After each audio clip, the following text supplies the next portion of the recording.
Okay, so if you're looking to make yogurt in your Instapot, I got a gallon of yogurt here, my Instapot.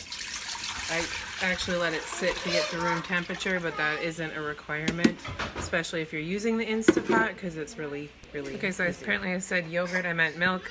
You get it in the Instapot, you're gonna hit the yogurt setting, and you're gonna adjust it to boil and let it boil.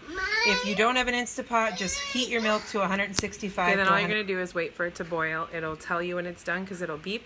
If you are doing it on your stovetop, just keep a thermometer nearby so that you can check the temperature and make sure you know when it hits 165 to 185 degrees. Okay, so now that it's done, it's gonna say yogurt on here, meaning that it's done with the boil setting.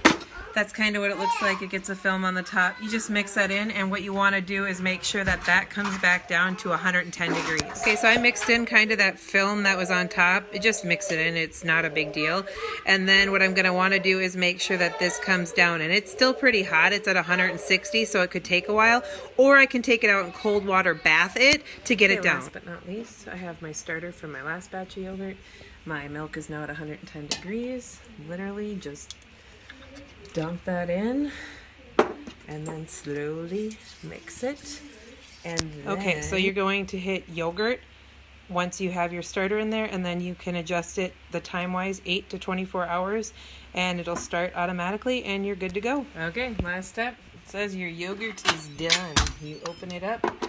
You can see the deliciousness of the yogurt inside. I just scoop it out. Look how nice and thick that is.